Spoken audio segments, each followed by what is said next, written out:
I sold my house to cure my husband's cancer. When he recovered, he left me for a younger woman. My son and my business partners laughed at me. I spent a cold night under a storm when I saw a scared little girl shivering from the cold. I used my last $10 to buy her food and a blanket. 3 days later, 17 black cars stopped in front of the shelter. When a billionaire stepped out of the car and saw his daughter with me, he did something that changed everything. I'm glad to have you here. Follow my story until the end and comment the city you're watching from so I can see how far my story has reached. My name is Gretchen, and at 65 years old, I learned that love can be the most expensive mistake you'll ever make. It started with a phone call on a Tuesday morning in March. I was arranging fresh flowers in the antique shop I'd built from nothing over 30 years when my phone rang. The voice on the other end belonged to Dr. Martinez, and the words he spoke changed everything. "Mrs. Gretchen, I need you and your husband to come in immediately. The test results are back." My hands trembled as I set down the white roses I'd been holding. Damon had been complaining about fatigue for months, but we'd both attributed it to his age. He was 68 after all. Men his age were supposed to slow down. The diagnosis was pancreatic cancer. Stage 3. I watched my husband of 42 years crumble in that sterile office chair, his weathered hands covering his face as Dr. Martinez explained treatment options. The words blurred together: chemotherapy, radiation, experimental treatments. But one phrase cut through everything else. "We're looking at approximately $250,000 for the full treatment protocol." That night, Damon couldn't sleep. I found him in our kitchen at 3 a.m, staring out the window at our small backyard garden. "I can't put you through this," he whispered without turning around. "Maybe it's my time, Gretchen. Maybe I should just—" I wrapped my arms around him from behind, feeling how much weight he'd already lost. "Don't you dare talk like that. We're going to fight this together. Our insurance would cover maybe 60% of the costs. The rest would have to come from somewhere else." I knew where. The antique shop was my life's work. I'd started it in 1982 with $300 and a dream, working 18-hour days to build it into something special. The old Victorian house I'd converted sat on prime real estate downtown, filled with carefully curated pieces I'd collected over decades. It was worth nearly $400,000. Our house was paid off, worth another $200,000 in the current market. Between the two properties, we could cover Damon's treatment and have enough left over to rent a small apartment while he recovered. I made the decision without telling him. The next morning, I called a realtor. "Are you sure about this, Mrs. Patterson?" Janet, my realtor, asked when I explained what I wanted to do. "These are major assets. Once you sell, there's no going back." I looked at Damon sleeping fitfully on our couch, his face gaunt and pale. "I'm sure." The process took 6 weeks. 6 weeks of watching Damon grow weaker while I quietly dismantled our life. I sold the shop to a developer who planned to tear it down for condos. The house went to a young couple with 3 children who promised to take care of my rose garden. I moved us into a small apartment across town and threw myself into being Damon's caregiver. Every morning, I drove him to treatments. Every evening, I held his head while he was sick. I learned to cook foods that wouldn't upset his stomach, to give injections, to monitor his medication schedule with military precision. For 8 months, cancer became our entire world. But it worked. In November, Dr. Martinez used the word we'd been praying for: remission. Damon looked better than he had in a year. His color returned, his appetite came back, and he started talking about the future again. I thought we'd won. I was so naive. The conversation that shattered my world happened on a Wednesday evening in December. I was making Damon's favorite soup when he cleared his throat behind me. "Gretchen, we need to talk." Something in his tone made my stomach drop, but I kept stirring. "What about?" "I've been thinking a lot during this whole ordeal. About life, about what I want." I turned around, soup spoon still in my hand. Damon was sitting at our small table, his hands folded, looking anywhere but at me. "I want a divorce." The spoon clattered to the floor. "What?"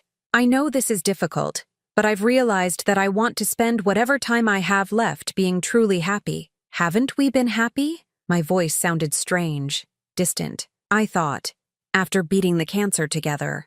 Damon finally looked at me, and I saw something I'd never seen before: indifference. Gretchen, you're a good woman, but we've been living like roommates for years. I want passion. I want to feel alive again. Feel alive again? I repeated. I sold everything to save your life.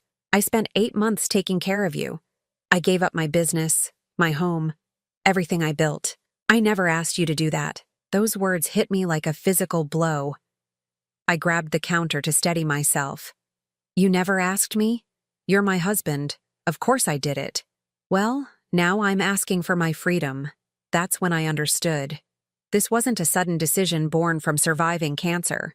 This was planned. There's someone else, isn't there? Damon's silence was answer enough. Who is she? Her name is Sarah. She was one of my nurses during treatment. I felt like I was falling down a deep well. Sarah. I remembered her. Pretty, blonde, maybe 32 or 33. She'd always been extra attentive to Damon, always smiling and laughing at his jokes. I'd thought she was just being professional. How long? I whispered. Does it matter? How long, Damon? He sighed. Since July. July, right in the middle of his treatment. While I was selling my life's work to pay for his care, he was falling in love with another woman. I want you out by the end of the month, he said, standing up. I'll give you 30 days to find somewhere else to live. This is my apartment too. I'm the one who rented it. My name is on the lease. Sarah will be moving in after the holidays. It would be awkward for all of us if you stayed. I stared at this man I'd loved for 42 years, this man I'd sacrificed everything to save, and I didn't recognize him. Where am I supposed to go? I don't have any money. I spent everything on your treatment. That's not my problem anymore, Gretchen. The next week was a nightmare. I called our son Robert, thinking surely he would understand. Surely he would be outraged by his father's behavior. Mom, I think you need to accept that Dad has the right to be happy, he said when I explained what was happening. You two haven't been in love for years. Everyone could see that. Robert, I gave up everything to save his life. And that was your choice. But you can't hold that over his head forever. I'm not holding anything over his head. I'm just trying to understand how you can support this. Robert sighed, sounding irritated. Look, Mom, you've always been dramatic. Dad told me how you've been guilt-tripping him about the money. Sarah makes him happy in a way you haven't for years. He told you about Sarah? Of course he did. He's been miserable, Mom. Give him a break. I hung up, feeling more alone than ever. My own son was taking his father's side, painting me as the villain in this story. But the worst was yet to come. I had hoped to keep my partnership in Patterson and Associates, the consulting business I'd built with 2 other women before opening the antique shop. It wasn't much, but it would give me a small income while I figured out what to do next. Margaret and Susan called me into the office 2 days after New Year's. Gretchen, we've been discussing your situation, Margaret said, not meeting my eyes. Given everything you're going through personally, we think it might be best if you stepped back from the business. Stepped back? I repeated. I helped found this company. Susan leaned forward, her expression falsely sympathetic. We're concerned about your emotional state. The divorce, the financial stress, it's affecting your judgment. What are you talking about? I've been working here for 20 years. You missed 3 client meetings last month, Margaret said. You seem distracted, unfocused. I was dealing with my husband's cancer treatment and then a divorce. Of course I was distracted. Exactly our point, Susan said. We think you need time to get your personal life sorted out. We're prepared to buy out your partnership stake. They offered me $15,000 for a partnership worth at least $40,000. I knew they were taking advantage of my situation, but I also knew I didn't have the energy or resources to fight them. By February 1st, I had lost my husband, my son's respect, my home, my business, and my life savings. I was 65 years old with nowhere to go and no one to turn to. The homeless shelter on Maple Street became my temporary address. The social worker who processed my intake form was kind, but overworked. It's just until you get back on your feet, she assured me, handing me a list of rules and mealtimes. Most people don't stay long. But as I lay in my narrow cot that first night, listening to the sounds of 30 other women trying to sleep in one room, I wondered if this was how my story would end. Alone, forgotten, discarded by the very people I'd sacrificed everything for. The woman in the cot next to mine was snoring softly. Across the room, someone was crying quietly into their pillow. Outside, rain began to fall against the windows, and I pulled my thin blanket up to my chin. I closed my eyes and tried not to think about Damon and Sarah in the apartment I'd paid for, sleeping in the bed I'd bought, building a life on the ashes of mine. Tomorrow would mark exactly 2 months since my husband had asked for a divorce. 2 months since my world had collapsed.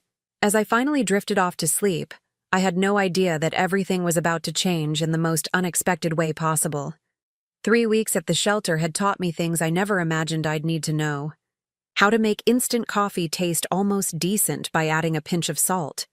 How to fold clothes so they'd fit in a plastic bag.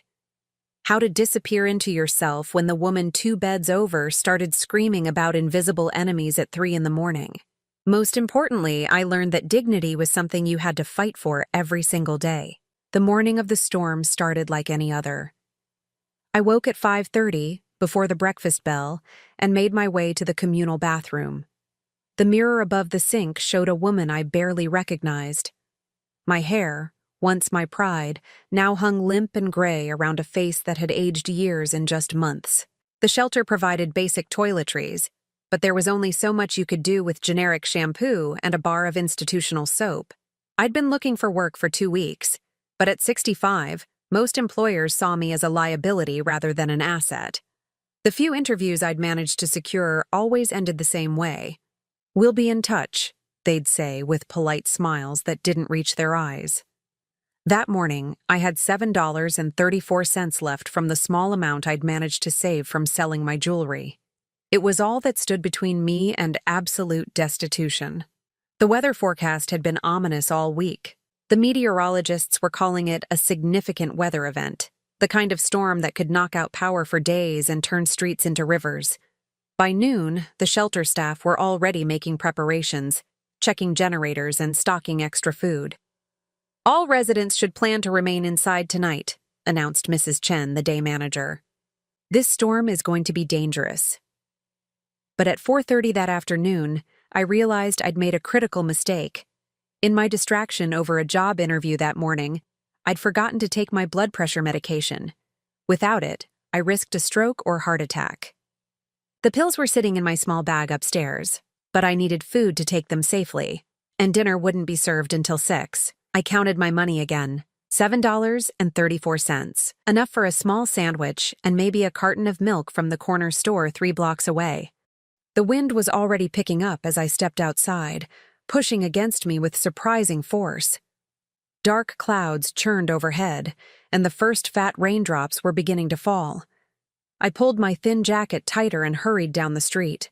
The corner store was nearly empty except for the elderly clerk and a man buying cigarettes. I grabbed a pre-made turkey sandwich and a small carton of milk, calculating the exact cost in my head.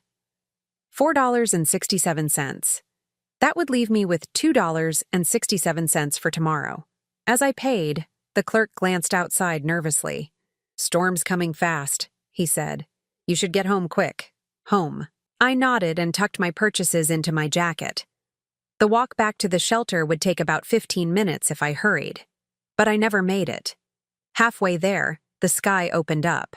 Not the gentle rain that had been threatening all day, but a torrential downpour that soaked through my jacket in seconds. The wind turned vicious, whipping debris down the street and making it hard to see more than a few feet ahead.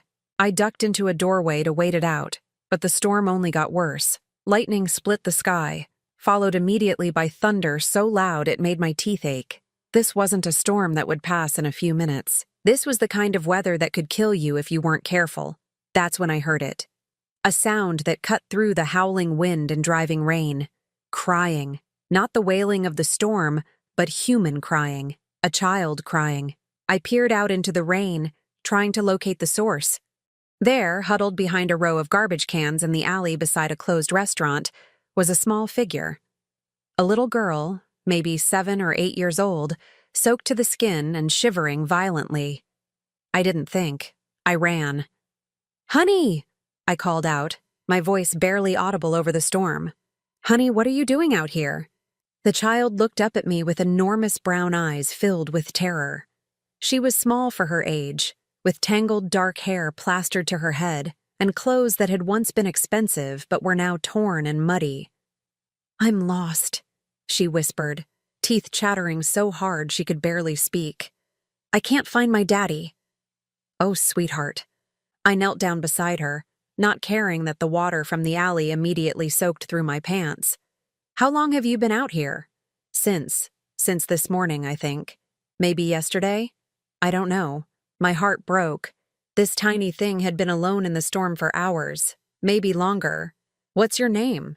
"Charlotte," she managed between chatters. "Charlotte Elizabeth." "Well, Charlotte Elizabeth, I'm Gretchen, and we need to get you somewhere safe right now." But as I looked around, I realized our options were limited.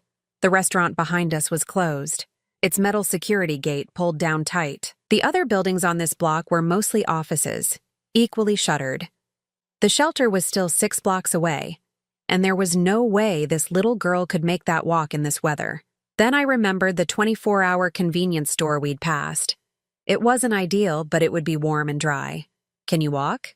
I asked Charlotte. She nodded, though I could see she was exhausted and probably in mild shock. I took off my jacket, wrapping it around her small shoulders even though it left me in just a thin sweater. "Hold on to me," I told her. "Don't let go, no matter what." The 3 blocks to the convenience store felt like 3 miles. The wind kept trying to knock us down, and the rain came in sheets so thick we could barely see. I kept one arm around Charlotte and used the other to guide us along storefronts and parked cars. By the time we stumbled through the store's doors, we were both soaked and shaking. The clerk, a different one from earlier, looked up from his magazine with concern. "Jesus, lady, you shouldn't be out in this with a kid." "I know," I said, water dripping from my hair. "We got caught in it." The store was wonderfully warm, with fluorescent lights that seemed impossibly bright after the dark storm outside. Charlotte stayed pressed against my side, her small hand gripping my sweater. I looked around the store, calculating. I had $2.67 left. Charlotte needed dry clothes, or at least something to help warm her up. She needed food. She probably needed medical attention, but that would have to wait until the storm passed. In the clothing section, I found the cheapest options. A child's t-shirt with a cartoon character for $3.99, and a small package of socks for $2.50. Both were too expensive for my budget, but I couldn't leave this child in wet clothes. That's when I made a decision that would change everything. I approached the clerk with the t-shirt, socks, a small bag of cookies, and a bottle of water. "How much for all of this?" He rang it up. $9.47. I had $2.67, but in my other pocket, I had something else. The emergency $20 bill I'd hidden away weeks ago, my last safety net. Money I'd sworn to save for a true emergency. Looking at Charlotte, blue-lipped and shivering, I knew this qualified. "Here," I said, pulling out the 20. The clerk handed me my change, $10.53. Combined with what I already had, it left me with $13.20 total, more than I'd had all day. In the store's small bathroom, I helped Charlotte change into the dry shirt. Her clothes underneath were soaked, but at least the outer layer was warm now. I used paper towels to dry her hair as much as possible and helped her put on the clean socks. "Better?" I asked. She nodded, and for the first time since I'd found her, she smiled slightly. "Thank you." We settled in a corner of the store with the cookies and water. Charlotte ate like she hadn't seen food in days, which made me wonder exactly how long she'd been missing. "Charlotte, where do you live?" I asked gently. "In a big house," she said around a mouthful of cookie, "with lots of windows and a big yard. Do you remember your address?" She shook her head. "Daddy says I'm not supposed to tell strangers where I live." Smart girl and smart father, but it made finding her family more complicated. "What about your daddy's name? His full name?" Marcus, she said immediately. Marcus Wellington. The name meant nothing to me, but I filed it away. Does your daddy have a phone number you remember? Again, she shook her head. I'm not supposed to remember numbers either, but I was at school, and then there were these men. Her voice trailed off, and I saw fear creep back into her eyes. What men, honey? They said they knew my daddy. They said I had to come with them. But they were mean and they scared me, so I ran away. My blood went cold. This wasn't just a lost child. This was something much more serious. Charlotte, when did this happen? When did the men try to take you? 3 days ago? Maybe 4? I've been hiding ever since. 3 or 4 days. This little girl had been surviving on the streets for nearly a week, hiding from what sounded like kidnappers. How had no one found her? How had there been no Amber Alerts, no police search? Unless there had been, and I just hadn't seen them. Living in the shelter, I didn't have regular access to news or social media. We need to call the police, I told her gently. Charlotte's reaction was immediate and terrifying. She grabbed my arm with both hands, her eyes wide with panic. No, no police. The men said if I called the police, they'd hurt my daddy. Sweetheart, the police are the good guys. They help find lost children. No, she said again, tears starting to flow. Please don't call them. Please. I held her as she cried, feeling her tiny body shake with fear. Whatever had happened to her, whatever those men had told her, she was genuinely terrified of involving the authorities. The storm raged on outside. Through the store windows, I could see trees bending nearly horizontal in the wind. Power lines sparked and swayed dangerously. This was no ordinary storm. Okay, I said finally. No police tonight. But Charlotte, we have to find your daddy somehow. She nodded, wiping her nose on her sleeve. He's probably looking for me. I'm sure he is. We spent the next 4 hours in that convenience store. The clerk, whose name was Danny, turned out to be kind-hearted beneath his gruff exterior. When he realized what was happening, he stopped charging me for the hot chocolate from the machine and let us stay as long as we needed. Storm like this, nobody should be out there, he said. You can wait here until it passes. Around midnight, the worst of the weather finally moved through. The rain diminished to a steady drizzle, and the wind died down enough that we could hear ourselves think. We should try to find a safe place for you to sleep, I told Charlotte. Tomorrow we'll figure out how to find your daddy. But where could we go? I couldn't bring her to the shelter. They had strict policies about children. And besides, it wasn't safe for a little girl there. Hotels were out of the question with my limited funds. I know a place, Charlotte said quietly. There's a park not far from here. It has a gazebo with a roof. The idea of spending the night in a park with a child made my stomach turn. But what choice did we have? As we prepared to leave the store, Danny called out to us. Hey, wait. He walked over with a plastic bag. Take these, he said, handing me the bag. Inside were granola bars, bottled water, and a small blanket from the store's camping section. I can't pay for these, I told him. Didn't ask you to, he replied. Kid needs to eat. Outside, the air was clean and cool after the storm. Debris littered the streets, tree branches, scattered garbage, broken glass. But the worst had passed. Charlotte led me through several blocks to a small neighborhood park. The gazebo she'd mentioned was old but sturdy, with a solid roof and partial walls that would provide some protection from the wind. I spread out the blanket and we huddled together. Charlotte curled up against my side like a small cat seeking warmth. Gretchen? She said softly in the darkness. Yes, sweetheart? Are you my guardian angel? The question caught me off guard. Here I was, a homeless woman with $13 to my name, and this precious child saw me as her protector. I'm just someone who cares about you, I said. Daddy always said that guardian angels come when you need them most. I held her tighter, this beautiful, brave little girl who'd been through so much. Well then, maybe I am. As Charlotte's breathing evened out in sleep, I stared up at the gazebo ceiling and wondered what tomorrow would bring. I had no idea that in less than 72 hours, 17 black cars would pull up outside the shelter, and my life would change in ways I could never have imagined. 3 days passed in a blur of careful survival and growing attachment. Charlotte and I had established a routine of sorts. Mornings at the convenience store where Danny let us use the bathroom and buy minimal supplies, afternoons in the park when weather permitted, and nights back at the gazebo, or sometimes in the 24-hour laundromat when it got too cold. I was amazed by Charlotte's resilience. Despite everything she'd been through, she maintained a sunny disposition most of the time.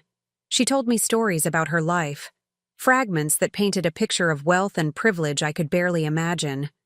A house with 12 bedrooms, a swimming pool shaped like a butterfly, horses in a stable behind the main residence. "Daddy travels a lot for work," she explained as we shared a bag of crackers on our third morning together. "Sometimes I don't see him for weeks, but when he comes home, we have tea parties in the garden." "What kind of work does your daddy do?" I asked, though I wasn't sure she'd understand the answer even if she knew it. "He makes things happen," Charlotte said seriously. "Important things. That's why the bad men wanted to take me, to make him do what they wanted." The more she talked, the more convinced I became that her father was someone significant. Wealthy enough to be a kidnapping target, important enough that professional criminals would risk taking his child. But if that was true, why hadn't I seen any news coverage? Why weren't there search parties, police alerts, FBI involvement? On Tuesday afternoon, as we sat in the park watching pigeons fight over breadcrumbs I'd bought with my dwindling funds, Charlotte suddenly grabbed my arm. "Gretchen," she whispered, her voice tight with fear. "That car, it's been there before." I followed her gaze to a black sedan parked across the street. The windows were tinted too dark to see inside, and it had been there for about 20 minutes. "Are you sure?" I asked, trying to keep my voice calm. Charlotte nodded, pressing closer to me. "Yesterday, when we were at the store, and the day before, near the gazebo." My heart rate spiked. If someone was watching us, if the kidnappers had found Charlotte again, we were in serious danger. A 65-year-old woman and a small child were no match for professional criminals. "We're going to walk away very calmly," I told her quietly. "Just like we're going somewhere normal. Don't look back at the car." We gathered our few belongings and started walking deeper into the park, toward the tree line where we could disappear if necessary. Behind us, I heard a car door slam. "They're following us," Charlotte whimpered. I picked up our pace, my mind racing. There was a shopping center about 6 blocks away, lots of people and security cameras, if we could make it there. "Excuse me." The voice behind us was male, authoritative. I didn't turn around. "Ma'am, please stop." I grabbed Charlotte's hand and started running. She kept up surprisingly well for such a small child, but I could hear footsteps gaining on us. "We're not going to hurt you." Right, that's what they all said. We made it maybe 2 blocks before a second black car appeared at the intersection ahead of us. Then a third came from our left. We were surrounded. Men in dark suits emerged from the vehicles. Not the rough criminals I'd expected, but professionals in expensive clothes with earpieces and the kind of bearing that suggested military or law enforcement backgrounds. I pulled Charlotte behind me, my heart hammering. "Stay back," I shouted. "I've called the police." It was a lie, but maybe they'd believe it. One of the men, older than the others with graying hair and kind eyes, stepped forward with his hands visible. "Mrs. Ma'am, my name is Agent Richards. We're not here to harm anyone. We're looking for Charlotte Wellington." Charlotte's grip on my hand tightened. "Is that your last name, sweetheart?" I asked quietly. She nodded, tears streaming down her face. But they might be lying. The bad men could be pretending. Agent Richards seemed to understand her fear. "Charlotte, honey, do you remember the song your daddy used to sing to you when you couldn't sleep? The one about the mockingbird?" Charlotte's eyes widened. "How do you know that?" "Because your daddy told me. He's been looking for you for 6 days, sweetheart. He's very worried." "Daddy's really looking for me?" "He is, and he's right here." Richard spoke into his earpiece, and moments later, the most expensive car I'd ever seen pulled up to the curb. Not just expensive, extraordinary. A Rolls-Royce that probably cost more than I'd made in 5 years. The man who stepped out took my breath away. He was tall, maybe 6'3", with dark hair silvered at the temples and the kind of presence that commanded attention without effort. His suit probably cost more than most people's monthly rent, and everything about him screamed power and wealth. But when he saw Charlotte, all of that fell away. "Charlotte! Daddy!" She broke away from me and ran to him, launching herself into his arms. He caught her and held her like she was the most precious thing in the world, his face buried in her hair as his shoulders shook with emotion. "Thank God," he whispered, his voice breaking. "Thank God you're safe." I stood there watching this reunion, suddenly acutely aware of my own appearance. My hair was unwashed, my clothes were the same ones I'd been wearing for 3 days, and I probably smelled like the laundromat where we'd spent last night. After several minutes, the man, Charlotte's father, set her down but kept one hand on her shoulder as he looked at me. "You're the woman who's been taking care of my daughter." It wasn't a question. His eyes were studying me intently, and I had the uncomfortable feeling that he could see straight through to my soul. Yes, I found her during the storm. She was scared and alone. He stepped closer, and I instinctively took a step back, not from fear, but from the overwhelming intensity of his presence. Agent Richards told me what his team observed. "You've been protecting her for 3 days, feeding her, keeping her safe, staying with her." I nodded, not sure what else to say. "What's your name?" "Gretchen. Gretchen Patterson." "Gretchen Patterson." He repeated it like he was memorizing it. "My name is Marcus Wellington." The name still didn't mean anything to me, but clearly it should have. Agent Richards and the other men were watching our interaction with the kind of attention reserved for significant moments. "Charlotte told me what you did for her," Marcus continued. "How you spent your last money to buy her dry clothes and food. How you protected her from the people she was afraid of. Any decent person would have done the same thing." Something shifted in his expression. "No, Gretchen. Most people would have called the authorities immediately and gone on with their lives. You made yourself responsible for a stranger's child." Charlotte tugged on her father's sleeve. "Daddy, Gretchen doesn't have a home. She's been sleeping outside with me." Marcus's attention sharpened. "You're homeless?" I felt heat rise in my cheeks. "It's temporary. I'm getting back on my feet." "Why?" The question was direct, almost blunt. I wasn't sure how to answer without explaining my entire story. "Life circumstances," I said finally. Marcus studied me for another long moment, then spoke to Agent Richards. "I want a full background check within 2 hours. Everything. Financial history, criminal record, medical records, employment history, family situation. Everything." "Sir, that's not really necessary." "It's very necessary." Marcus's tone brooked no argument. "This woman has been caring for my daughter for 3 days. I need to know who she is." I felt a flash of indignation. "I don't need your investigation. I'm not asking for anything from you." "Maybe not," Marcus said. "But I'm asking something from you." "What?" "I'd like you to come with us. Charlotte doesn't want to let you out of her sight, and frankly, neither do I. At least until I can properly thank you for what you've done." Charlotte immediately grabbed my hand. "Please, Gretchen, don't leave me." "Sweetheart, you're safe now. You're with your daddy. But I want you to come too. Please." I looked between Charlotte's pleading face and her father's unreadable expression. "I don't think that's appropriate. You have your daughter back. That's what matters." "Get in the car, Gretchen." It wasn't a request. Marcus Wellington might have been grateful, but he was clearly a man accustomed to being obeyed. "I'd rather not." "I'm afraid I have to insist." Agent Richards stepped closer. "Ma'am, Mr. Wellington just wants to ensure your safety. You've been exposed to a dangerous situation by helping Charlotte. Until we're certain the threat has been neutralized, you could be at risk."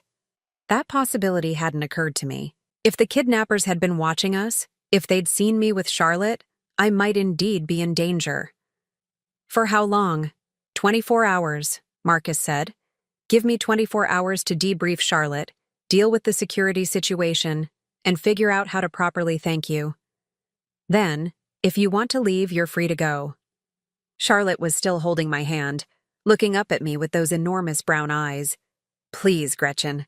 I'm scared without you, and that decided it. The interior of the Rolls-Royce was like nothing I'd ever experienced. Leather seats softer than most beds, climate control that made the air feel like a gentle spring breeze, and enough space that Charlotte and I could sit comfortably while Marcus sat across from us. "Where are we going?" I asked. "Somewhere safe," Marcus replied, but he was looking at Charlotte, not me. "Baby girl, I need you to tell me everything that happened, starting with the day you disappeared." Charlotte launched into her story, and as she talked, I began to understand the scope of what had occurred.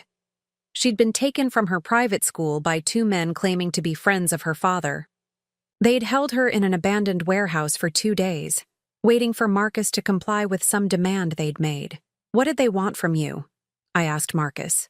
His jaw tightened. "Access to certain government contracts, information that could be worth hundreds of millions of dollars to the right people." "And you refused?" "I couldn't give them what they wanted even if I'd wanted to. The information doesn't exist in the way they thought it did. So, they just kept Charlotte? They were waiting for me to change my mind. What they didn't count on was Charlotte being resourceful enough to escape." I looked at the little girl with new respect. She'd not only escaped professional kidnappers, but had survived on the streets for nearly a week. "How did you get away, sweetheart?" "They left me alone for a few minutes," Charlotte said. "The rope wasn't tied very tight, and there was a loose board in the wall. I wiggled through and ran." Marcus closed his eyes briefly, and I could see the pain on his face as he imagined his daughter in that situation. The car turned through massive iron gates, and I got my first glimpse of the Wellington estate. Calling it a house would have been like calling the ocean a pond. The mansion sprawled across what had to be at least 20 acres, with manicured gardens, fountains, and outbuildings that were larger than most people's homes. The main residence looked like something from a European fairy tale, all stone towers and graceful arches. "This is where you live?" I asked Charlotte. She nodded like it was perfectly normal. "Want to see my room? It has a balcony that looks out over the stables." As we pulled up to the front entrance, staff members emerged to greet us. Not just a butler or housekeeper, but what appeared to be a small army of people, whose job was apparently to take care of the Wellington family. Marcus helped Charlotte out of the car, then offered me his hand. I hesitated before taking it, acutely aware of the contrast between his manicured fingers and my own worn hands. "Mrs. Patterson," he said as we walked toward the entrance, "before we go inside, I need you to understand something. What happened to Charlotte? What you did for her? It changes things. I don't know exactly how yet, but it does." I wasn't sure what he meant, but something in his tone made me think my 24 hours at the Wellington estate were going to be far more complicated than I'd anticipated. I had never imagined that taking a shower could feel like a religious experience. The guest suite Marcus had assigned me was larger than the entire apartment I'd shared with Damon. The bathroom alone was bigger than most bedrooms, with marble surfaces, gold fixtures, and a shower that had more buttons and settings than a spacecraft control panel. As hot water cascaded over me from what felt like a dozen different angles, I tried to process everything that had happened in the last 6 hours. After arriving at the estate, Marcus had disappeared into what I assumed was a series of important phone calls, while Charlotte gave me a tour of her wing of the house. Her bedroom was indeed enormous, with a canopy bed, a reading nook with floor-to-ceiling bookshelves, and French doors that opened onto a balcony overlooking the stables she'd mentioned. "This is where I have tea parties when Daddy's home," she'd explained, showing me a small table set with delicate china cups. "Would you like to have one with me later?" "I'd love that, sweetheart." Charlotte's enthusiasm was infectious, but I couldn't shake the feeling that I didn't belong in this world of marble floors and crystal chandeliers. I was a temporary guest, someone who'd helped during a crisis but would soon return to reality. The reality of the homeless shelter and my 7 remaining dollars. A soft knock on the bathroom door interrupted my thoughts. "Mrs. Patterson?" It was a woman's voice, unfamiliar but kind. "I'm Elizabeth, the house manager.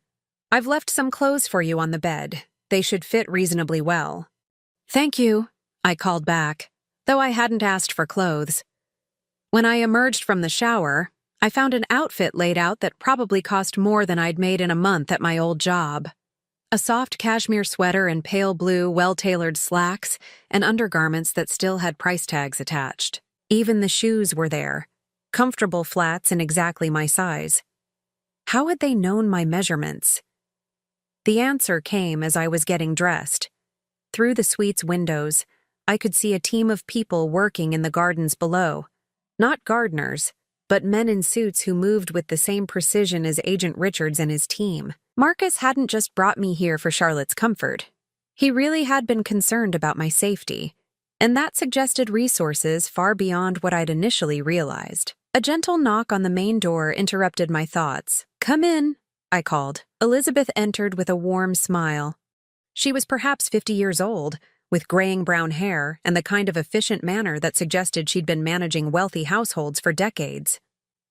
"How are you feeling, dear?" she asked, looking me over approvingly.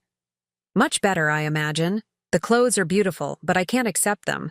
I don't have any way to pay you back." Elizabeth's smile didn't waver. "They're a gift from Mr. Wellington. He specifically requested that you have everything you might need during your stay." "I'm only staying 24 hours. "Of course," Elizabeth agreed, though something in her tone suggested she wasn't entirely convinced. "Mr. Wellington would like to see you in his study when you're ready. Charlotte is having her dinner, and then a bath. She's had quite an ordeal." The study was exactly what I would have expected from a man like Marcus Wellington. Dark wood paneling, leather-bound books, and furniture that looked like it had been crafted by master artisans. Marcus himself sat behind a massive desk, still wearing his expensive suit, but with his tie loosened and his sleeves rolled up. He looked up when I entered, and something flickered in his expression. "You look rested." "I feel human again," I admitted. "Thank you for the clothes, but I can't accept them." "We'll discuss that later." He gestured to a chair across from his desk. "Please sit. We need to talk." I settled into the chair, which was more comfortable than it looked. "About what?" "About you." Marcus leaned back, studying me with those intense eyes. "I had my people run the background check I mentioned. I know about the divorce, the medical bills, your husband's betrayal. I know about your business, what you sacrificed, and how you ended up at the shelter." Heat flooded my cheeks. The idea of strangers investigating my personal life, learning about my failures and humiliations, made me feel exposed and vulnerable. "You had no right." "I had every right," Marcus interrupted smoothly. "A stranger spent 3 days caring for my daughter in circumstances that could have been dangerous for both of them. I needed to know who you are." "And what did you conclude?" "That you're exactly who you appeared to be. A woman who has been dealt a series of terrible hands, but who still chose to help a frightened child with the last money she had." I didn't know what to say to that. Marcus leaned forward, his expression becoming more serious. "Gretchen, I want to make you an offer." "What kind of offer?" "I need someone to help with Charlotte. Someone she trusts. Someone who understands what she's been through." He paused. "I travel frequently for business, sometimes for weeks at a time. Charlotte has nannies and tutors, but what she doesn't have is someone who genuinely cares about her well-being." "She has you." "When I'm here, yes, but I'm not here enough." There was pain in his voice, the guilt of a father who knew his work kept him away from his daughter. "What happened this week has made me realize that Charlotte needs more stability in her life, more consistency." "What exactly are you suggesting?" "I'm offering you a position as Charlotte's companion. Not a nanny, she's too old for that, but someone who would be responsible for her emotional well-being when I'm traveling. Someone who would live here, be part of her daily life." I stared at him. "You want me to move in here?" "The position comes with a salary of $200,000 per year, plus complete benefits, housing, meals, and a generous expense account for anything Charlotte might need." $200,000. I tried to process that number. It was more money than I'd ever dreamed of making. "Plus," Marcus continued, "there would be a signing bonus of $50,000 to help you get back on your feet." "This is insane," I said quietly. "You don't know me. You don't know if I'm qualified to take care of a child. I know you spent 3 days protecting her when you had nothing to gain and everything to lose. I know you gave her your last $20 when you were homeless yourself. I know she feels safe with you in a way she hasn't with anyone since her mother died. Her mother died? Marcus's expression grew distant. Cancer. When Charlotte was 5. It's just been the two of us ever since, and I haven't done nearly as good a job as I should have. I understood then. This wasn't just about hiring help. This was about a father who knew he was failing his daughter and had found someone who could fill a void he couldn't fill himself. Why me? I asked. You could hire anyone, someone with credentials, experience with wealthy families. Charlotte doesn't trust easily, Marcus said. She's been through too much, but she trusts you. That's worth more than any credentials. I thought about Charlotte's small hand in mine during the storm, the way she'd curled up against me in the gazebo, how she'd called me her guardian angel. I need time to think about this. Of course. Take all the time you need. But before I could respond, Elizabeth appeared in the doorway. I'm sorry to interrupt, Mr.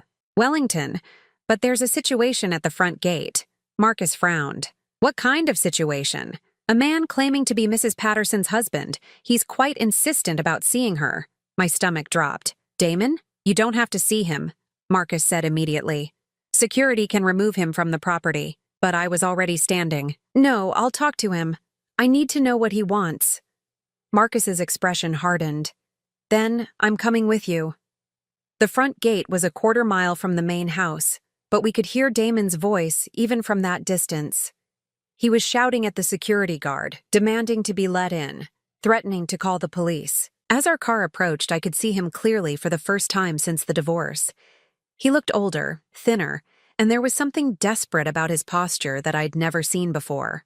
The moment he saw me, his whole demeanor changed. Gretchen! He rushed toward the car as I got out. Thank God I found you. What are you doing here, Damon? How did you even know where I was? It doesn't matter. I've been looking everywhere for you. He reached for my hands, but I stepped back. Gretchen, I've made a terrible mistake. The worst mistake of my life. What are you talking about? Sarah, the divorce, all of it. I was crazy, Gretchen. The cancer, the treatment. It affected my judgment. I wasn't thinking clearly. I became aware of Marcus standing slightly behind me, and of the security personnel positioned discreetly around us. Whatever was about to happen, it was going to have an audience. You seemed pretty clear when you asked for a divorce, I said. I was scared, Damon continued, his voice taking on a pleading tone I'd never heard before. Scared of dying, scared of being a burden. I thought if I pushed you away, it would be easier for everyone. By having an affair? Damon had the grace to look ashamed.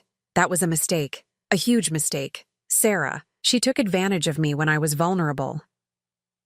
Took advantage? I couldn't help but laugh bitterly. Damon, you left me homeless. You threw away 42 years of marriage for a woman young enough to be your daughter. I know, he said desperately. And I've regretted it every single day since. Sarah left me, Gretchen. 2 weeks after the divorce was final, she took half of everything I had and moved to Florida with another man. So, that was it. Damon wasn't here because he missed me, or because he'd realized what he'd lost. He was here because his young girlfriend had taken him for everything he was worth. I'm sorry that happened to you, I said, and I was surprised to find that I meant it. But it doesn't change anything between us. It changes everything. Damon stepped closer, ignoring Marcus's presence entirely. We can start over, Gretchen. We can get remarried, go back to the way things were. The way things were? I repeated. Damon, I sold my business to save your life. I sold our house. I gave up everything for you, and the moment you got better, you threw me away like garbage. I was wrong. You were selfish, I interrupted, and cruel, and you left me with nothing. But look at you now! Damon gestured at the mansion behind us. You've obviously landed on your feet. Found yourself a rich man to take care of you. The implication in his words, the casual assumption that I was some kind of gold digger, hit me like a physical blow. You don't know anything about my situation, I said quietly. I know you're not living in a shelter anymore. Damon's tone was becoming more aggressive. I know you're wearing clothes that cost more than most people make in a month. I know you've obviously moved on pretty quickly for a woman who claimed to love me. Claimed to love you? The words came out sharper than I intended. I gave you my entire life, Damon. I sacrificed my dreams, my security, my future for you, and you repaid me by abandoning me the moment it was convenient. People make mistakes, Gretchen. Some mistakes can't be forgiven. Marcus stepped forward then, his presence suddenly much more prominent. I think this conversation is over. Damon seemed to notice him for the first time. And who exactly are you? Someone who knows how to treat a good woman when he finds one, Marcus replied calmly. Damon's face flushed red. Gretchen, you can't seriously be choosing this stranger over your husband. Ex-husband, I corrected. And I'm not choosing anyone. I'm choosing myself for the first time in 42 years. You'll regret this, Damon said, his voice turning ugly. You're 65 years old, Gretchen. How long do you think this is going to last? What happens when he gets tired of you? That's enough, Marcus said, his voice carrying an authority that made even Damon step back. But the damage was done. Damon's words had hit their target, awakening every insecurity I'd been trying to suppress. I was 65. I was a homeless woman who'd been rescued by a wealthy man 30 years younger than me. Maybe Damon was right. Maybe this was just temporary charity. I think you should leave now, I told Damon quietly. He studied my face for a long moment, perhaps hoping to see some sign that his words had worked. When he didn't find what he was looking for, his expression hardened. Fine, but don't come crawling back to me when this fantasy ends, Gretchen. I won't be there. He walked back to his car, a rusted Honda that looked even more pathetic next to the Rolls-Royce and the security vehicles. As his taillights disappeared down the drive, I stood there feeling like I'd been hollowed out inside. Are you all right? Marcus asked gently. I nodded, though I wasn't sure I was. I should probably go back to the shelter tomorrow. This was all a mistake. Was it? You heard what he said. I'm 65 years old. Charlotte needs someone young, energetic, someone who can keep up with her. Charlotte needs someone who cares about her, Marcus said. Age has nothing to do with that. But as we drove back to the house, I couldn't shake Damon's words. What happens when he gets tired of you? It was a question I didn't have an answer for, and one that would keep me awake most of the night. I barely slept that night. Every time I closed my eyes, I heard Damon's voice. What happens when he gets tired of you? By dawn, I had made my decision. I would thank Marcus for his kindness, say goodbye to Charlotte, and return to the shelter where I belonged. But Charlotte had other plans. You can't leave, she announced when I joined her for breakfast in the sunny morning room overlooking the gardens. We haven't had our tea party yet. Sweetheart, I think it's time for me to go. Your daddy is here now. You're safe. Charlotte's face crumpled. But I don't want you to go. You're my guardian angel. Before I could respond, Marcus appeared in the doorway. He looked like he hadn't slept much either, his hair slightly disheveled and his usually perfect appearance more relaxed. Good morning, he said, his eyes meeting mine with an intensity that made my stomach flutter. I hope you slept well. I did. Thank you. The lie came easily. I was just telling Charlotte that I should be going today. Daddy, tell her she can't leave, Charlotte pleaded, tears starting to form in her eyes. Marcus sat down at the table, accepting the cup of coffee Elizabeth had poured for him. Actually, Gretchen, there's something we need to discuss before you make any decisions. What do you mean? I had a long conversation with Agent Richards last night. The investigation into Charlotte's kidnapping has revealed some disturbing information. My blood went cold. What kind of information? The men who took Charlotte weren't just after money or business secrets. They were specifically targeting my family because of certain government contracts my company holds. Contracts that involve national security. Charlotte had stopped crying and was listening with wide eyes. This was clearly news to her, too. What does that have to do with me? I asked. You've been seen with Charlotte. There are photographs of you together during those 3 days, taken by the kidnappers' associates before they were arrested. As far as anyone watching knows, you're important to my family now. The implications hit me like a truck. You're saying I'm in danger? I'm saying that leaving now, going back to the shelter, or trying to resume your old life would be extremely dangerous. These people don't forgive, and they don't forget. I felt the walls closing in around me. So what are you suggesting? That I hide here forever? I'm suggesting that the job offer I made yesterday wasn't just a kindness. It was also the safest option for everyone involved. Charlotte reached across the table and grabbed my hand. Please stay, Gretchen.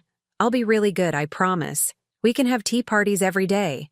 I looked at this beautiful child who had already lost her mother and had nearly been lost herself, and felt my resolve wavering. I need some time to think, I said finally. Marcus nodded. Of course, but while you're thinking, there's something else you should know. Before he could continue, Elizabeth appeared in the doorway with an expression I hadn't seen before, barely controlled anger. Sir, I'm sorry to interrupt, but there's another situation at the gate. Marcus's jaw tightened. The same man as yesterday?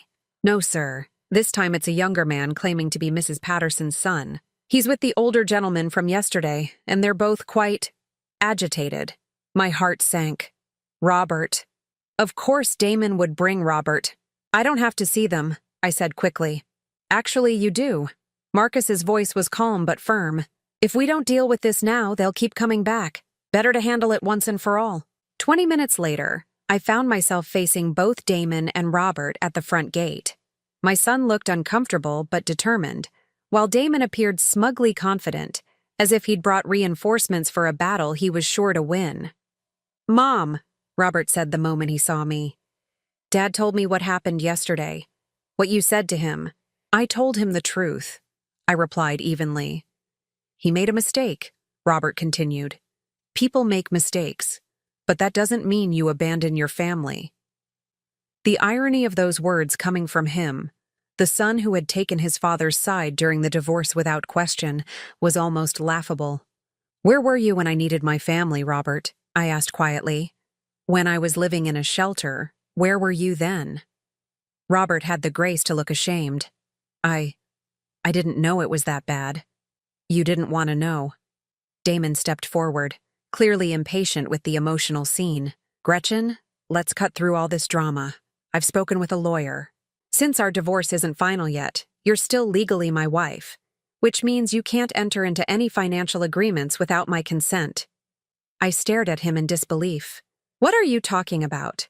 Our divorce was finalized months ago. Actually, it wasn't. Damon's smile was triumphant. There was a problem with the paperwork. A filing error. Technically, we're still married, which gives me certain rights regarding your decisions. The world seemed to tilt beneath my feet. That's not possible. Check with your lawyer if you want. But I'm telling you the truth. Damon's voice became wheedling, manipulative. Look, Gretchen, I'm trying to save our marriage here. This whole situation is just you acting out because you're hurt. I understand that, but it's time to come home. Home to what? I asked. The apartment you share with Sarah? Sarah's gone, Robert interjected. Dad's alone, Mom. He needs you. He needs my money, I corrected. Just like before. That's when Marcus stepped forward. I hadn't even heard him approach, but suddenly he was there, and his presence changed everything. Gentlemen, he said in a voice that could have frozen fire. I think there's been a misunderstanding. Damon looked him up and down dismissively. And you are? Marcus Wellington, and I believe you're trespassing on my property. We're here to get my wife, Damon said, puffing up his chest in a pathetic display of dominance. Your wife? Marcus's eyebrow rose slightly. That's interesting, because according to the background check my legal team ran yesterday, your divorce from Mrs. Patterson was finalized 4 months ago. The color drained from Damon's face. There was an error. There was no error. Marcus's voice remained calm, but there was steel underneath. What there was, apparently, was an attempt to manipulate Mrs. Patterson with false information. Robert looked confused. Dad, you said. Your father lied, Marcus said simply, just as he's been lying about his reasons for wanting his ex-wife back. You don't know anything about our situation, Damon sputtered. Don't I? Marcus pulled out his phone and scrolled to something.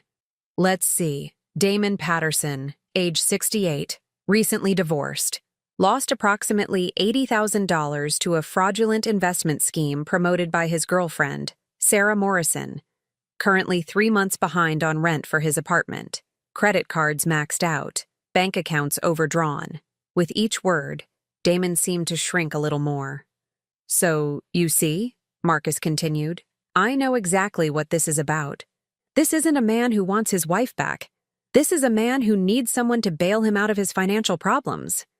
Robert was staring at his father with growing horror. "Dad, is this true?" Damon's face was red with humiliation and rage. "Gretchen, you can't seriously believe I can believe it because it's exactly what you did during your cancer treatment," I said quietly. "You used me then, just like you're trying to use me now." "That's not." "I was sick, Gretchen. I wasn't thinking clearly." "And what's your excuse now?" Damon had no answer for that. Marcus stepped closer, and I could see why Agent Richards and his team followed his orders without question. When Marcus Wellington wanted to be intimidating, he was terrifying. "Here's what's going to happen," Marcus said, his voice deadly quiet. "You're going to leave this property immediately. You're not going to contact Mrs. Patterson again. You're not going to harass her, threaten her, or attempt to manipulate her. If you do, you'll discover exactly how much influence a man with my resources can have over someone's life." "You can't threaten me," Damon said, but his voice was shaking. "I'm not threatening you. I'm making you a promise." Marcus paused, letting that sink in. "Mrs. Patterson is under my protection now. That means she's untouchable. Do you understand?" Damon understood. Whatever fight had been in him deflated completely. But Robert wasn't finished. "Mom, please, don't let this man turn you against your own family." I looked at my son, this man I'd raised, loved, sacrificed for, and felt a profound sadness settle over me. "Robert, where were you when I was homeless?" "I didn't know." "You knew exactly where I was. Your father told you. You chose not to care. It's not fair, isn't it?" I stepped closer to him. "When I called you after the divorce, what did you say?" "You said I should accept that your father had the right to be happy. You called me dramatic for objecting to his affair. You took his side without even hearing mine." Robert's face flushed. "He's my father. And I'm your mother. But that didn't seem to matter when it was inconvenient for you." "So that's it?" Robert's voice was rising. "You're choosing this stranger over your own family?" "I'm choosing myself," I said firmly. "For the first time in my life, I'm choosing what's best for me instead of sacrificing everything for people who don't appreciate it." "You'll regret this," Damon said bitterly. "Both of you will regret this." Marcus's expression didn't change. "Are you threatening my family, Mr. Patterson?" The word family hit me like a lightning bolt. Marcus had just referred to me as family. "Because if you are," Marcus continued, "I should mention that every word of this conversation is being recorded. Threatening the family of someone with government security clearance is a federal crime." That was the final blow. Damon and Robert left without another word, their heads down and their dignity in tatters. As their car disappeared down the drive, I felt like I'd just witnessed the end of a chapter of my life. "Are you all right?" Marcus asked gently. I nodded, though I wasn't entirely sure I was. "Did you mean it? What you said about family?" Marcus was quiet for a long moment. "Charlotte lost her mother when she was 5. I've been trying to be both parents to her, but I've failed in a lot of ways. She needs stability, love, someone who puts her first." He turned to look at me directly. "But it's more than that, Gretchen. In the 3 days you spent protecting her, Charlotte smiled more than she had in months. She laughed. She felt safe. You gave her something I hadn't been able to give her." "What's that?" "A mother's love." The words hung in the air between us, heavy with meaning. "I can't replace her real mother," I said softly. "I'm not asking you to replace anyone. I'm asking you to be yourself. To be the woman who spent her last $20 on a frightened child. To be the person who made Charlotte feel safe when her whole world was falling apart." We stood there in the afternoon sunlight, and for the first time since this whole ordeal began, I allowed myself to imagine what it might be like. To wake up every morning in that beautiful guest suite, to have tea parties with Charlotte in her garden, to be part of a family that actually wanted me. "The job offer still stands," Marcus said quietly. $200,000 a year, plus benefits, plus the signing bonus. "But more than that, Gretchen, You'd be giving Charlotte something she's never really had, a stable, loving presence in her daily life. I thought about the shelter, about my 7 remaining dollars, about the loneliness that had become my constant companion. Then I thought about Charlotte's bright smile, her small hand in mine, the way she'd called me her guardian angel. Yes, I said before I could change my mind. Yes, I'll take the job. Marcus's smile was radiant. Charlotte's going to be over the moon. But as we walked back toward the house, I couldn't shake the feeling that this decision would change more than just my living situation. It would change everything, in ways I couldn't even begin to imagine. 2 years later, I stood in the same garden where Charlotte and I had shared our first tea party, watching her chase butterflies among the roses. At 10 years old, she had grown taller and more confident, but she still insisted on our daily tea time together. The transformation in both our lives had been remarkable, but not in ways I could have predicted. Marcus had been true to his word about everything. The salary, the benefits, the signing bonus. It had all materialized exactly as promised. But more importantly, he had kept his word about treating me as family. "Gretchen," Charlotte called from across the garden. "Come see, the blue butterfly is back." I made my way over to where she was crouched beside the lavender bushes, watching a magnificent blue morpho butterfly rest on the purple flowers. "She only comes here when she knows it's safe," Charlotte said softly. "Just like you did." The observation was so unexpectedly wise that it took my breath away. In 2 years, Charlotte had grown from a traumatized little girl into a thoughtful, compassionate child who saw the world with remarkable clarity. "You know what, sweetheart?" I said, settling beside her on the garden bench. "I think you're right. Our morning routine had become sacred to both of us. Breakfast together, then garden time, followed by her lessons with her tutors, while I managed the increasingly complex social calendar that came with being part of the Wellington household. Because that's what I had become, not just Charlotte's companion, but an integral part of their family. The change had been gradual. First, Marcus had started asking my opinion about Charlotte's education, her activities, her emotional needs. Then he'd begun including me in decisions about the household, the staff, even some aspects of his business travel. "What do you think about the Singapore trip?" he'd ask over dinner. 2 weeks is a long time to be away from Charlotte. "She's doing much better with separation anxiety," I'd respond. "But maybe we could arrange video calls at specific times each day?" Somewhere along the way, we had become natural. 6 months after I'd moved in, Marcus had surprised me with a new title and a significant raise. Head of Family Operations, he'd called it, with a salary of $300,000 per year. "I don't understand," I'd said when he explained the new position. "I'm already doing everything I was hired to do." "You're doing far more than that," he'd replied. "You're managing staff schedules, coordinating Charlotte's activities, handling social obligations, and making this house feel like a home instead of just a residence. That's worth recognizing."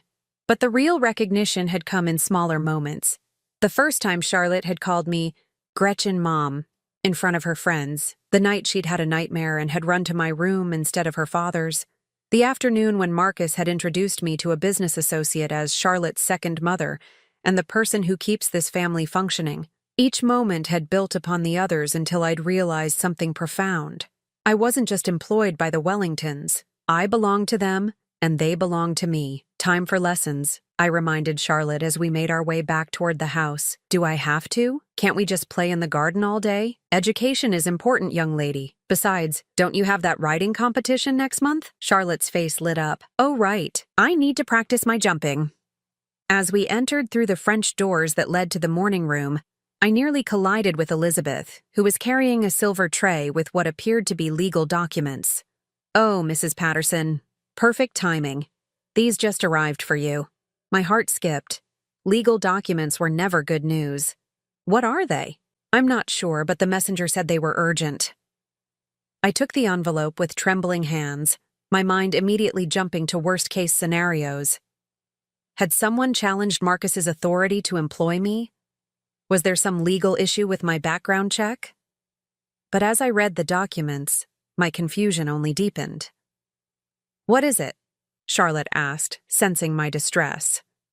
I'm not sure I understand this, I said, reading through the legal language again. That's when Marcus appeared, still wearing his suit from his morning meetings, but with a smile that suggested he knew exactly what I was holding. Ah, he said casually. Those arrived. Marcus, what is this? He sat down across from me, his expression becoming more serious. It's an adoption proposal. An adoption proposal? I repeated stupidly. For Charlotte to legally adopt you as her grandmother. The words didn't compute. I don't understand. Charlotte bounced in her chair. We want to make it official. You're already my Gretchen mom. But Daddy says we can make it legal so you'll really be part of our family forever. I stared at the papers, then at Marcus, then at Charlotte. This isn't how adoption works. Children don't adopt adults. Actually, they can, Marcus said gently. It's called adult adoption, and it's more common than you might think. Charlotte would become your legal granddaughter, and you would become her legal grandmother. It doesn't change anything about our daily lives, but it makes the relationships official. But why? Marcus leaned forward, his expression intensely serious. Because in 2 years, you've become the most important person in Charlotte's life. Because when I travel now, I don't worry about her because I know you're here. Because this house isn't the same without you. And, Charlotte added with the matter-of-fact tone only children can manage, because we love you, and we want you to be stuck with us forever. Stuck with them. As if being part of this extraordinary family could ever be a burden. There's more, Marcus continued. He pulled out another set of documents. If you agree to the adoption, I'd also like to update my will to include you as Charlotte's guardian. Not just companion or caregiver, but her legal guardian if anything happens to me. The weight of what he was offering hit me like a physical blow. Legal guardianship meant that if something happened to Marcus, Charlotte would be mine to raise. It meant permanent security, permanent belonging, permanent family. I don't know what to say, I whispered. Say yes, Charlotte exclaimed. Please, Gretchen. I want you to be my real grandma. I looked at this beautiful child who had already lost one mother and had chosen me to fill that void. I thought about the scared little girl I'd found behind a dumpster 2 years ago, and the confident, loving child she'd become. Yes, I said, my voice breaking. Yes, absolutely yes. Charlotte launched herself into my arms with a squeal of delight that could probably be heard 3 counties away. There's one more thing, Marcus said as Charlotte finally settled down. A celebration is in order. I've planned a small party for this weekend. Nothing elaborate, just close friends and family. Family, I repeated, tasting the word. Family, he confirmed. The party that weekend was indeed small, but it felt enormous to me. Marcus had invited Agent Richards and his team, who had become something like extended family over the past 2 years. Elizabeth and the other staff members who had become dear friends, Charlotte's riding instructor, her favorite teacher, and 3 of her closest school friends. But the most meaningful moment came when we were gathered in the garden for the cake cutting. Charlotte stood on a chair to address our small group. Thank you all for coming to celebrate my new grandma, she announced with the confidence of a born public speaker. 2 years ago, Gretchen found me when I was lost and scared. But really, I think maybe I found her too. She needed a family as much as I did. As applause filled the garden, I felt tears streaming down my face. Later that evening, after the guests had gone home and Charlotte was asleep, I found myself in the study with Marcus, sharing a quiet drink and reflecting on the day. Do you ever wonder what would have happened if you hadn't found Charlotte that night? He asked. I considered the question. I'd probably still be at the shelter, or worse. And Charlotte would still be traumatized, still afraid to trust anyone. We sat in comfortable silence for a while, both lost in our own thoughts. Marcus, I said finally, why did you really do all this? The job, the adoption, the guardianship? Why? He was quiet for so long I thought he might not answer. When he finally spoke, his voice was soft, because in 42 years of marriage, no one ever loved you the way you deserved to be loved. Because you spent your entire life taking care of other people who took you for granted. Because when you had nothing, you still gave everything to protect my daughter. He looked directly at me then. Because Charlotte needs you. And I think maybe you need us too. I do need you, I admitted. Both of you. More than I ever imagined possible. 3 months after the adoption was finalized, I received an unexpected visitor. Elizabeth found me in the garden and announced that Robert was at the front gate, asking to see me. My first instinct was to refuse. I hadn't spoken to my son since that awful confrontation 2 years ago. But something in Elizabeth's expression suggested this visit was different. He looks different, she said carefully. Humbler. I found Robert standing beside a modest sedan, dressed in simple clothes that were a far cry from the expensive suits he used to favor. He'd lost weight, and there were lines around his eyes that hadn't been there before. "Hello, Mom," he said quietly when he saw me. "Robert." We stood looking at each other for several awkward moments before he spoke again. "I came to apologize. I know it's too little, too late, but I needed to say it. I waited, not making this easy for him. I was wrong about everything. About Dad, about the divorce, about how I treated you. I was selfish and cruel, and I've regretted it every day since. What changed?" I asked. Robert looked down at his hands. "Dad came to me 6 months ago. He needed money, and I was the only family he had left. I gave him what I could, but it was never enough. He kept asking for more, making bigger and bigger demands. He looked up at me with eyes that held genuine remorse. I realized that's exactly what he'd done to you. Used you until there was nothing left, then discarded you when you couldn't give anymore. I tried to tell you that. I know. I should have listened." Robert's voice broke slightly. "I should have protected you instead of abandoning you." I felt my anger beginning to soften, replaced by sadness for the relationship we'd lost. "Robert, I appreciate the apology. I really do. But I can't just forget what happened. I understand. I don't expect forgiveness. I just wanted you to know that I see clearly now. What Dad did was unforgivable, and what I did was almost as bad." He reached into his car and pulled out a small wrapped package. "This was supposed to be your birthday present 3 years ago, the one I never gave you because I was angry about the divorce." I unwrapped it to find a small silver frame containing a photo from my 50th birthday party. Robert was perhaps 25 in the picture, his arm around me, both of us laughing at something his then-girlfriend had said. "I found it while cleaning out my apartment," he said. "I'm moving back to Denver, starting over. But I wanted you to have this, in case you ever want to remember when things were good between us." Looking at that photo, I remembered the son who used to call me every Sunday, who brought me flowers on Mother's Day, who had once told his friends I was the strongest woman he knew. "I'm glad you're starting over," I said sincerely. "I hope you find happiness. I hope I find peace," Robert replied. "I hope someday I can become the son you deserved." After he left, I stood in the garden for a long time, holding that photo and thinking about forgiveness, redemption, and second chances. That evening, Charlotte found me there. "You look sad, Gretchen Grandma," she said, using the new title she'd insisted on since the adoption. "Not sad, sweetheart, just thoughtful." "About what?" I showed her the photo.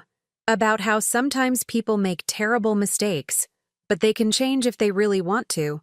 Charlotte studied the picture seriously.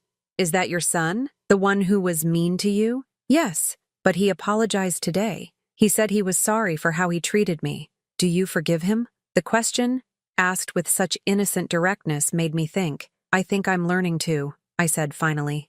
Charlotte nodded sagely. "Daddy says forgiveness doesn't mean you have to trust someone again. It just means you stop letting their bad choices hurt you." Out of the mouths of babes. As we walked back to the house together, Charlotte's small hand in mine, I reflected on the extraordinary journey that had brought me to this moment. 2 years ago, I had been a broken woman with nothing left to lose. I had spent my last $20 on a frightened child and thought I was making the final gesture of a failed life. But that gesture had led to this: a family that cherished me, a home where I was valued, a future full of love and purpose. Sometimes guardian angels, I realized, come to save themselves as much as the people they protect. And sometimes the very act of giving everything away is what finally brings you everything you never knew you needed. standing in the doorway of the mansion that was now truly my home. Watching Charlotte skip ahead to tell her father about our garden conversation, I felt something I hadn't experienced in decades, complete and perfect peace. I was Gretchen Wellington now, grandmother to the most wonderful child in the world, and member of a family that had shown me what unconditional love really meant. At 67 years old, my real life had finally begun. Now I'm curious about you who listened to my story. What would you do if you were in my place? Have you ever been through something similar? Comment below. And meanwhile, I'm leaving on the final screen 2 other stories that are channel favorites, and they will definitely surprise you. Thank you for watching until here.